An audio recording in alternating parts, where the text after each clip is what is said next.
Thank you everyone for being here. As Zach said, I'm Bruce Liska, and today I'm presenting about Papa John's Pizza and which city gets the best discounted pizza based on team records and performance.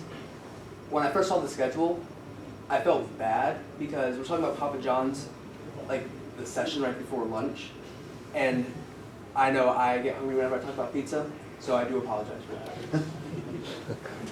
First, a little background about why I picked this is I love Papa John's. I don't care what anyone says. I like good pizza.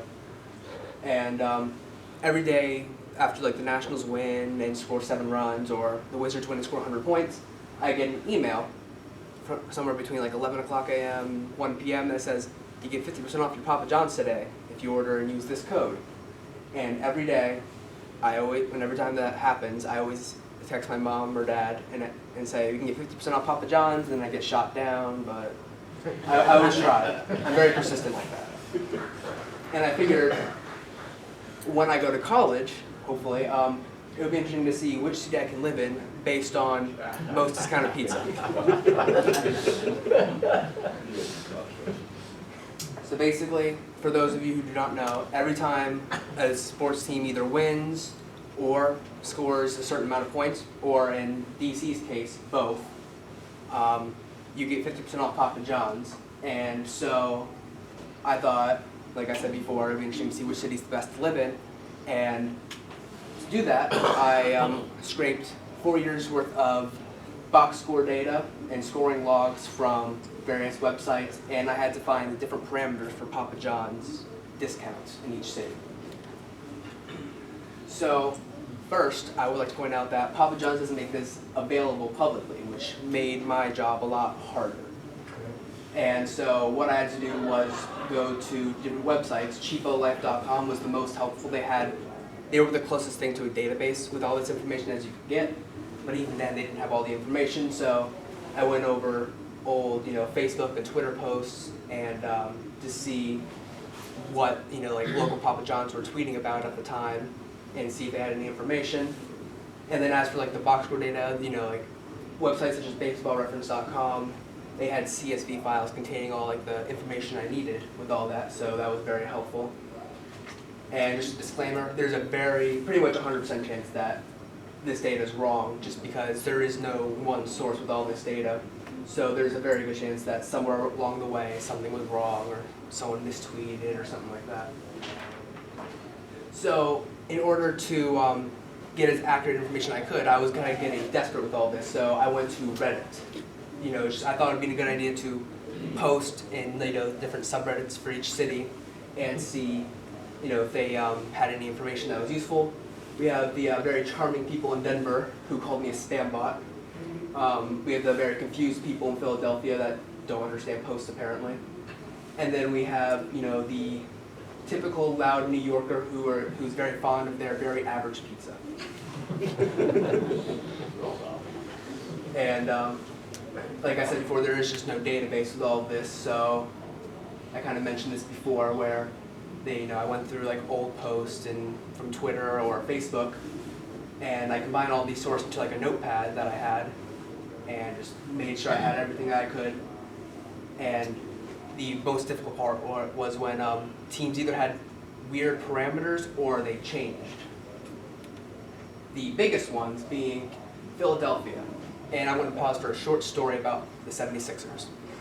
My 8th grade teacher, he was a 76ers fan, and he said every time the 76ers won, we had no homework. And back in 2014-15, I was a very sad 8th grader. They went 17 games straight to start the season without winning. And it broke my 8th grade heart. But I thought it was very funny that during that same season, their original Papa John's discount parameter was that they have to win, but since they were doing that, they actually had to change it in the middle of the season to scoring 90 points. And even then, they didn't do that very often. Now, Cincinnati sucks because the Reds, they get discounts every Monday and Thursday home or away game, but they also get Friday home games, so I don't know why they have weird parameters like that.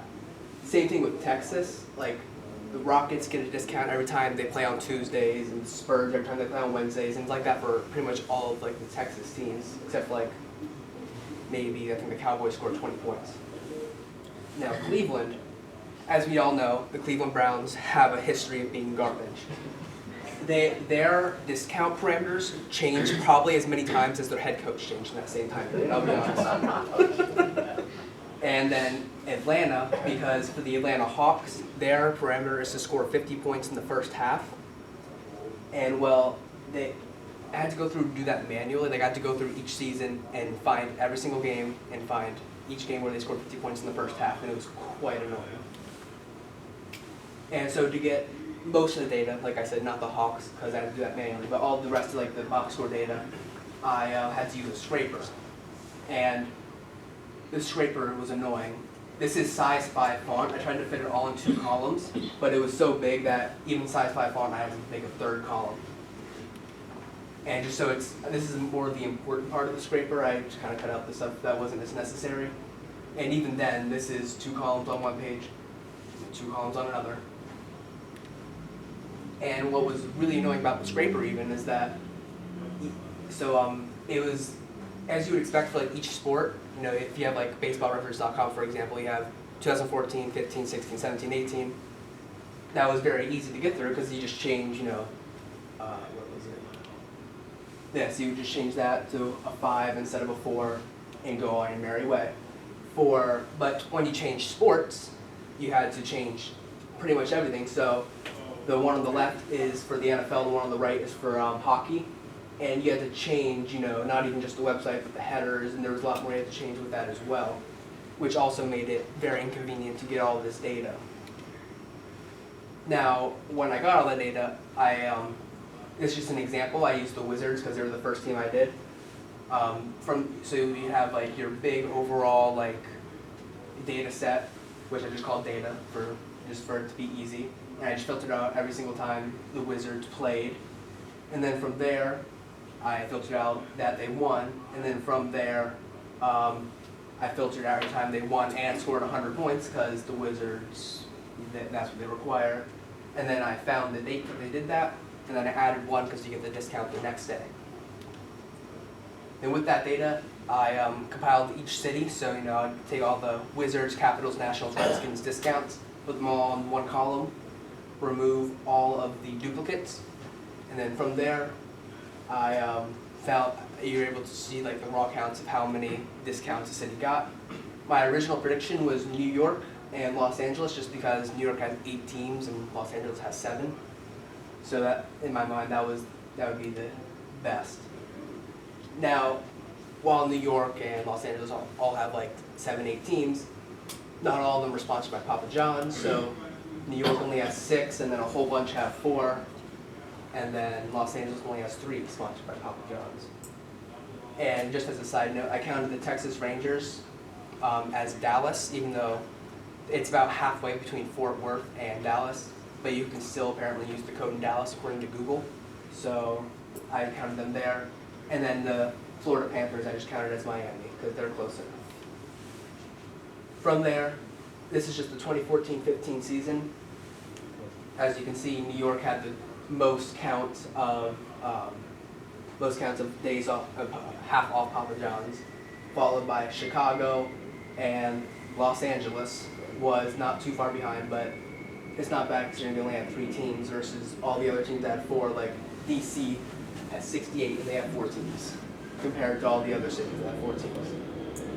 And then 2015-16, New York apparently had a bad year, I guess, despite having 6 teams.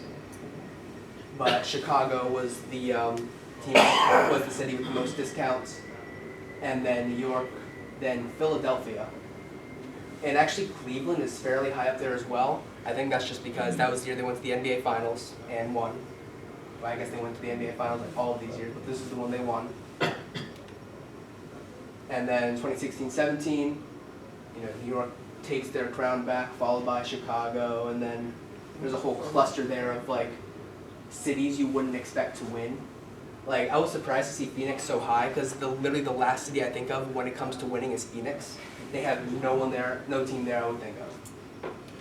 And then 2017-18, once again, New York, followed by Philadelphia, Phoenix, Denver. And then from there, I thought it was interesting to run some correlation tests between number of discounts and number of total wins that city had that year.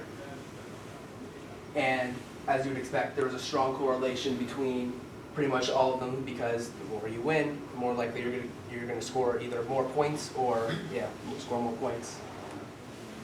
But there was a pretty steep decrease in the 2017-18 season.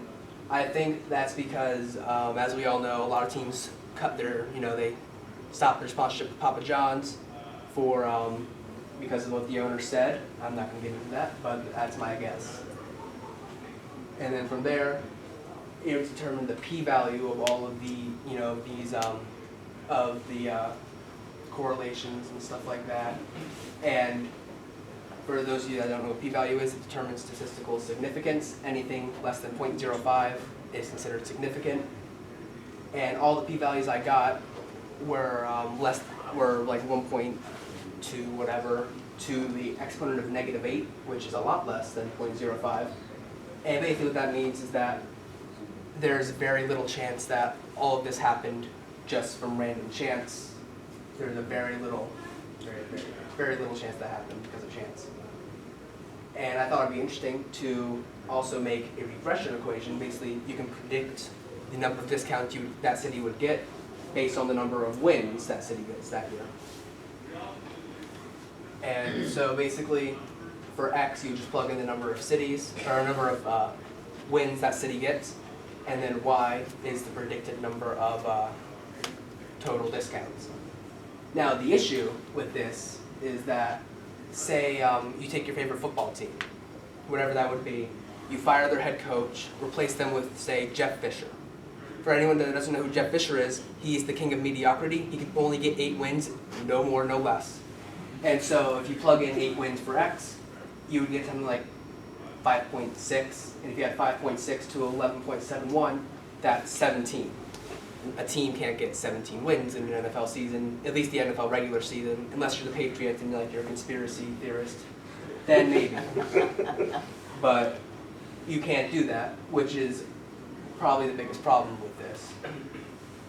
So, like I said before, the different number of games start to hurt the regression in this case, because sometimes it's 16 games for the NFL and 162 for the MLB baseball. And so, and also the other problem is that there's different ways you get the discount. For some teams it's winning, in which case it's very easy to predict that equation. You win, you get 1 discount. That's pretty easy, but teams that have to score 20 points, that throws a loop into that. And I think like I said before, the biggest problem is that you can't, you have to split up the equations based on either sport and parameters, probably both. And I think 4 seasons isn't enough data, because that's what every statistician says, more data, blah. And so the other problem is that I don't know how accurate all of this is, because data's not coming directly from Papa John's, it's coming from tweets and Reddit and Facebook posts. Basically, I know I'm going to college in New York. I figured that out now. And like I said before, Papa John's discounts are very strongly correlated with how many wins that city has in total. And I think it's very possible to predict the number of discounts you would get based on number of wins a city has, as long as you split it up between the different sports at least, maybe even the different parameters. And I think this also goes to show open source data and how useful it can be to merge all of these different open source data together into something that can actually be used versus just scattered random posts about, the Cincinnati Bengals winning, which doesn't happen very often, but when they do win, they do get 50% off. Questions? Thank you, everyone.